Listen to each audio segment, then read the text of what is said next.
여러분, 만약 사랑하는 가족을 떠나보낸 바로 그날, 한때 가족이었지만 배신하고 떠났던 사람이 갑자기 나타난다면 어떨 것 같습니까? 그것도 낯선 아이의 손을 잡고 믿기 힘든 이야기를 하면서 말이죠. 저는 오늘 제 인생에서 가장 충격적이었던 순간을 여러분께 들려드리려고 합니다. 지금부터 시작하는 이야기를 끝까지 들어주세요. 여러분이라면 이 상황에서 어떤 선택을 할지 정말 궁금합니다. 제 아들은 5년 전 사랑하는 여자를 만나 결혼했습니다.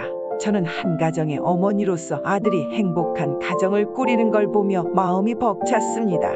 결혼식 날 하얀 드레스를 입고 서 있던 첫 번째 며느리는 정말 예뻤어요.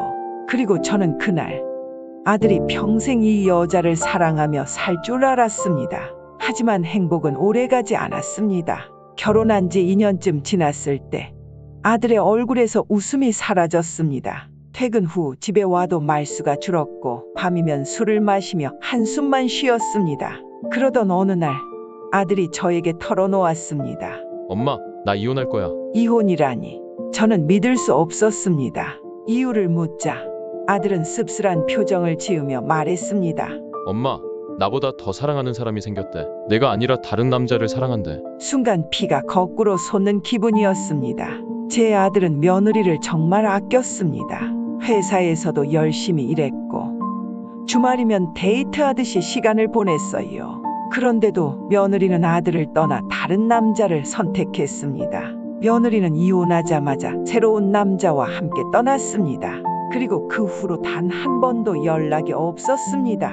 아들은 한동안 방에 틀어박혀 게임만 했고 술로 하루를 버텼습니다. 그렇게 몇 달이 지나자 점점 말수도 줄고 우울감에 빠져 지내더군요. 부모로서 그런 아들을 보는 게 너무 가슴이 아팠지만 어떻게든 이겨내기를 바랄 수밖에 없었습니다. 시간이 지나고 아들은 새로운 사람을 만났습니다. 그 여성은 5살 난 딸을 홀로 키우고 있었습니다. 처음에는 걱정이 앞섰습니다. 하지만 아들은 두 번째 며느리를 진심으로 아끼고 그녀의 딸까지 친딸처럼 사랑했습니다. 저도 안심이 되었습니다. 이번에는 정말 행복할 수 있겠구나. 그렇게 믿었어요. 그러나 또다시 불행이 찾아왔습니다. 어느 날 아들은 멍한 얼굴로 저를 찾아왔습니다. 이번에도 떠났어, 엄마. 아무 말도 없이 그냥 사라졌어. 둘째 며느리는 흔적도 없이 사라졌습니다. 어떤 연락도 없이 말입니다. 아들은 완전히 무너졌습니다. 처음 이혼했을 때보다 더 심하게 무너졌어요. 출근도 하지 않고 방 안에서 멍하니 창밖만 바라봤습니다. 그리고 아들은 교통사고로 세상을 떠났습니다. 그날 새벽 경찰로부터 연락이 왔을 때 저는 아무 말도 할 수 없었습니다. 그저 주저앉아 오열할 뿐이었습니다. 아들의 장례식이 있던 날 저는 힘겹게 손님들을 맞이하고 있었습니다. 아들의 영정 앞에서 울음을 삼키며 손님들에게 인사를 건네고 있는데 갑자기 장례식장 문이 열렸습니다. 고개를 돌려보니 믿을 수 없는 사람이 서 있었습니다. 첫 번째 며느리였습니다. 그리고 그녀는 낯선 아이의 손을 잡고 있었습니다. 그 아이는 아직 어린 남자아이였습니다. 하지만 어딘가 익숙한 얼굴이었습니다. 며느리는 차분한 얼굴로 저를 바라보며 말했습니다. 어머님, 저 기억하시죠? 3년 만이네요. 이 아이는 아드님의 아들이에요. 순간 심장이 내려앉았습니다. 뭐라고? 아들이에요. 친아들이요. 믿을 수 없었습니다. 이혼한 지 3년이 지났습니다. 그동안 아무런 소식도 없었습니다.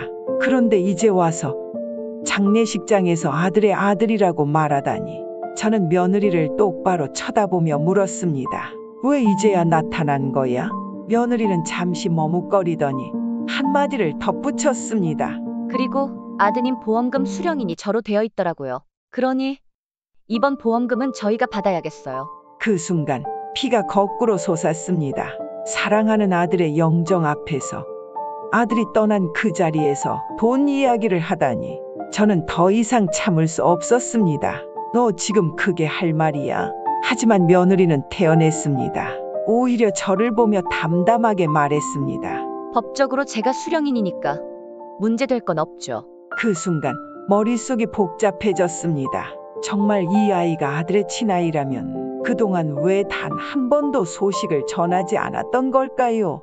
왜 지금까지 숨겼을까요? 며느리는 아이의 손을 꼭 잡고 있었지만 눈을 마주치지 않았습니다. 저를 피하는 듯한 시선, 지나치게 담담한 태도, 모든 것이 수상했습니다. 저는 차분한 목소리로 물었습니다. 네 말이 사실이라면 왜 이제야 나타난 거니? 그녀는 짧게 한숨을 내쉬며 대답했습니다. 그땐 말할 타이밍을 놓쳤어요. 그리고 아드님이 아이를 원하지 않을까봐 두려웠어요. 저는 즉시 반박했습니다. 그게 말이 된다고 생각하니 이혼 후 3년 동안 한 번도 말하지 않았으면서 지금 아들이 세상을 떠나니까 갑자기 아이를 데리고 왔다고. 그러자 며느리는 아무 말 없이 입술을 깨물었습니다. 이대로 넘어갈 수 없었습니다. 저는 아이를 바라보았습니다.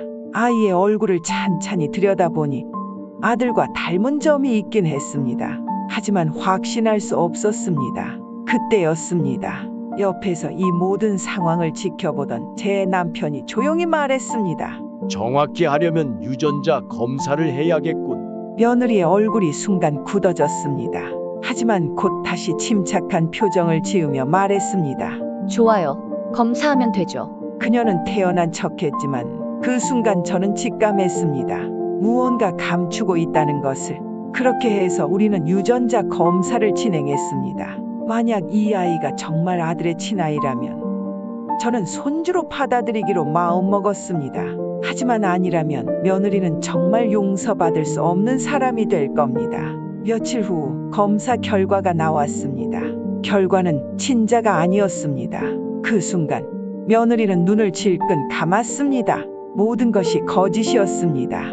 아이는 제 아들의 아이가 아니었고 그녀는 보험금을 타내기 위해 이 거짓말을 꾸민 것이었습니다. 저는 도저히 분노를 참을 수 없었습니다. 도대체 왜 이렇게까지 한 거야? 그녀는 눈물을 흘리는 척하며 변명을 늘어놓았습니다. 저도 살기 힘들었어요. 아이를 키우려면 돈이 필요했어요. 그리고 법적으로 보험금은 제가 받을 수 있잖아요.